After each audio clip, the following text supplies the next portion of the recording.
Assalamualaikum warahmatullahi wabarakatuh. Salam sejahtera bagi kita semua. Shalom, Om Swastiastu, Namo Buddhaya, dan salam kebajikan. Izinkanlah saya, Rahmania Fauzia, dari kelompok 2 nomor NDH 35, Angkatan 6, Latsar CPNS tahun 2022. Ingin menjelaskan nilai ASN berakhlak yang saya temui dan ingin saya deskripsikan yang ada di instansi saya, yaitu Direktorat Tata Kelola Pelayanan Kesehatan. Izin ya Ibu Devi.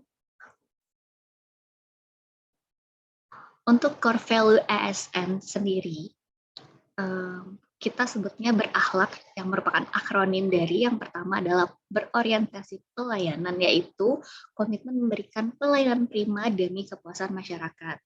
Lalu yang kedua ada akuntabel, yaitu bertanggung jawab atas kepercayaan yang diberikan. Yang ketiga ada kompeten, yaitu terus belajar dan mengembangkan kapabilitas. Yang keempat ada harmonis, yaitu saling peduli dan menghargai perbedaan. Yang kelima ada loyal, yaitu berdedikasi dan mengutamakan kepentingan bangsa dan negara. Dan yang keenam ada adaptif, yaitu terus berinovasi dan antusias dalam menggerakkan serta menghadapi perubahan. Yang ketujuh adalah kolaboratif, yaitu membangun kerjasama yang sinergis. Untuk perilaku yang pertama, yaitu berorientasi pelayanan, di mana di instansi saya yang dapat saya lihat adalah memberikan pelayanan prima demi kepuasan masyarakat.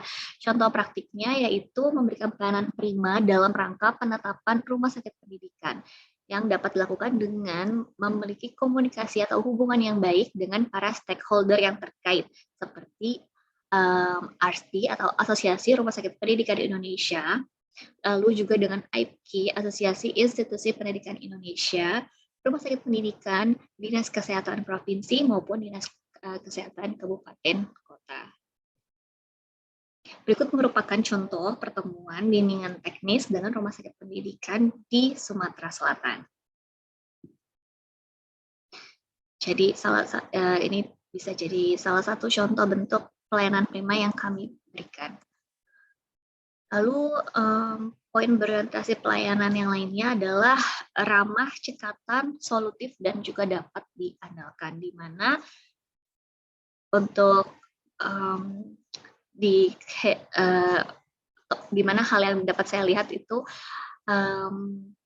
orang-orang atau kami ramah kepada setiap pegawai di dalam lingkungan direktorat dengan saling tegur sapa.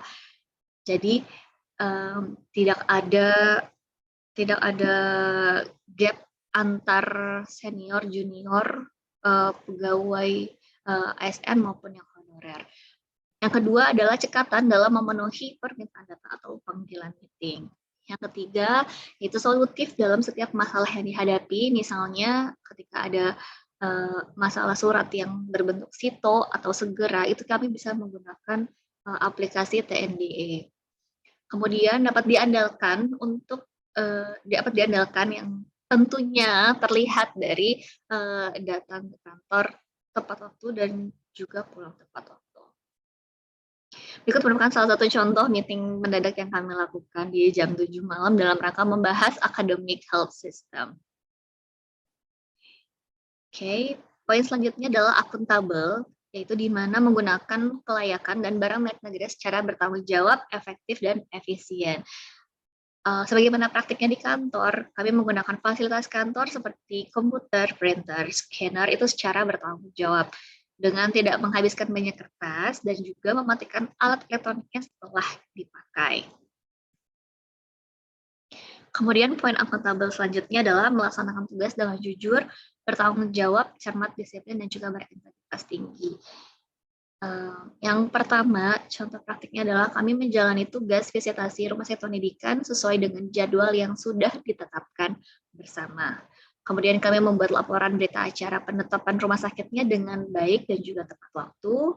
Selain itu, kami juga berintegritas tinggi dengan tidak menerima gratifikasi dari rumah sakit pendidikan manapun. Selanjutnya adalah kompeten. di mana poin perilakunya adalah membantu orang lain belajar. Jadi di direktorat kami, khususnya di tim kerja kami, jadi setiap pegawai yang senior itu sangat senang membantu para CPNS-nya untuk belajar terkait pekerjaan. Dan tentunya untuk mencapai target dari tim kerja kami, yaitu penetapan rumah sakit pendidikan di seluruh wilayah Indonesia. Selanjutnya, poin kompeten yaitu meningkatkan kompetensi diri untuk menjawab tantangan. Jadi salah satu caranya adalah pertama dengan mempelajari semua regulasi yang terkait dengan rumah sakit pendidikan, institusi kedokteran, sel punca, dan maupun teknologi reproduksi berbantu. Kemudian kami juga mempelajari borang dan juga indikator yang terkait standar rumah sakit pendidikan. Kami pun juga mempelajari alur penetapan rumah sakit pendidikan. Jadi kami terus meningkatkan kompetensi diri untuk dapat menjawab segala tantangan. Poin selanjutnya adalah harmonis, di mana kita menghargai setiap orang apapun latar belakangnya.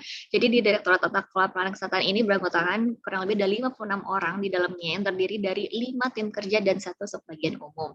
Setiap orang dengan latar belakang ras, agama, suku yang berbeda tuh bisa dengan harmonis kami beriringan bekerja karena saling menghargai satu sama lain, dengan menghargai dan tidak mengucilkan satu ras atau agama tertentu. Kemudian untuk poin loyal, di mana menjaga nama baik ASN, pimpinan instansi maupun negara. Jadi setiap orang tentunya sudah berperilaku sesuai dengan Undang-Undang Nomor 5 Tahun 2014 tentang aparatur sipil negara. Kami mengikuti segala bentuk aturan yang sudah ditetapkan, dan dalam rangka menjaga nama baik instansi dan negara, kami memerangi hoax atau berita palsu yang beredar di internet. Untuk poin selanjutnya adalah adaptif, yaitu terus berinovasi dan mengembangkan kreativitas. Salah satu praktiknya adalah pertama kami menggunakan teknologi Google Drive dalam rangka membantu membagikan file atau sharing file agar dapat diakses bersama oleh teman-teman tim kerja. Dan yang kedua, kami juga mengembangkan sistem informasi berbasis website untuk kemudahan dalam pengajuan penetapan rumah sakit pendidikan. Dan yang poin terakhir yaitu kolaboratif, yaitu terbuka dalam kerjasama untuk menghasilkan nilai tambah. Salah satu contoh praktik yang kami lakukan yaitu kami bekerja sama dengan tim kerja informasi dan juga humas dalam rangka pembuatan sistem informasi rumah sakit pendidikan. Kami juga bekerja sama dengan Asosiasi Rumah Sakit Pendidikan Indonesia dan Asosiasi Institusi Pendidikan Kedokteran Indonesia dalam rangka penetapan rumah sakit pendidikan.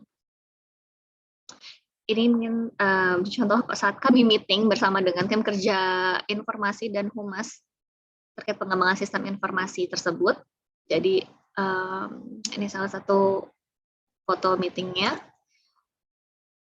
Oke, untuk menutup sesi siang ini ada quotes dari Bapak Joko Widodo, di mana bukan kesulitan yang membuat kita takut, tapi sering ketakutanlah yang membuat jadi sulit.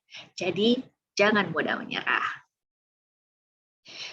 Terima kasih banyak Ibu Devi atas kesempatannya. Saya Rahmania Fauzia dari Tim Kerja Pengelolaan Wahana Pendidikan dan Rumah Sakit Pendidikan Direktorat Tata Kelola Pelayanan Kesehatan. Pamit undur diri. Wassalamualaikum warahmatullahi wabarakatuh.